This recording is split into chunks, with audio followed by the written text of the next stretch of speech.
শীতের সকালে সবজি তোলায় ব্যস্ত ওবায়দুল। কুয়াশাতেও ঝাপসা নয় তার দৃষ্টি।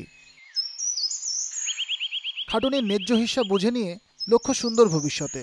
নরসিংদীর নারায়ণপুর ইউনিয়নের এই কৃষকের জীবন বদলে দিয়েছে আমার দেশ আমার গ্রাম নামের একটি ই-কমার্স প্রতিষ্ঠান। মধ্যস্বত্বভোগীদের বেড়াজাল ছিঁড়ে এখন তার সবুজ ফসল সরাসরি পৌঁছে যায় ক্রেতার দুয়ারে। তার কথায়, ইন্টারনেটে ক্রেতা খুঁজবো, নিজের ফসল নিজে বেচবো। তারা দেখতেছে যে তাদের সবজি উৎপাদনের পর সেটা বিক্রি হয়ে যাচ্ছে অলরেডি।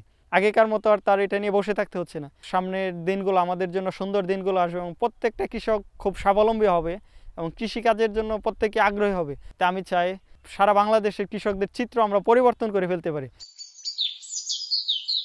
নারায়ণপুরের 750 কৃষকের মুখে হাসি ফুটিয়েছে আমার দেশ আমার গ্রাম।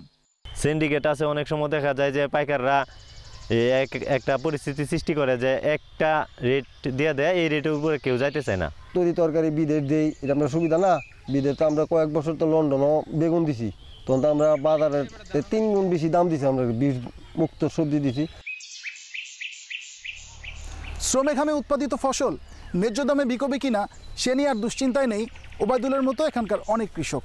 বরং তারা স্বপ্ন দেখছে কি করে আরও সুন্দর ভবিষ্যৎ গড়া যায়, কি করে বদলে দেওয়া যায় এই গ্রামটাকে, এমনকি কি করে এগিয়ে নেওয়া যায় এই দেশটাকে। তাদের সেই স্বপ্ন দেখার সাহস যোগাচ্ছে আমার দেশ আমার গ্রাম নামের একটি ই-কমার্স প্রতিষ্ঠান। আমার দেশ আমার গ্রামের রূপকার সাদেকা হাসান সেজুতি এদেশে ই-কমার্স প্রচলনকারীদের একজন। 11টি জেলায় কৃষক, মাছ চাষি, তাঁতি এমন 9000 স্বল্প পুঁজির মানুষের স্বপ্নের কারিগর তিনি। মিঠাখালী গ্রাম দিয়ে আমার যাত্রাটা শুরু হয়। আমাদের ওয়ার্ল্ড অ্যাচিভমেন্ট অসম্ভবভাবে আমাদের এনকারেজ করেছে যে আমরা জাতিসংঘের পুরস্কার আমরা নিয়ে এসেছি বাংলাদেশে ই-কমার্স প্রজেক্ট দিয়ে।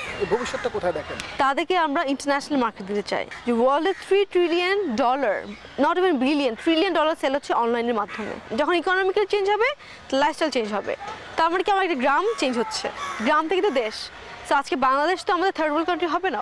সেজুতি বলেন, সমৃদ্ধ দেশ গড়তে সবার আগে মাতৃভূমিকে ভালোবাসতে হবে নিজের কাজকে, আর এগোতে হবে সবাইকে নিয়ে।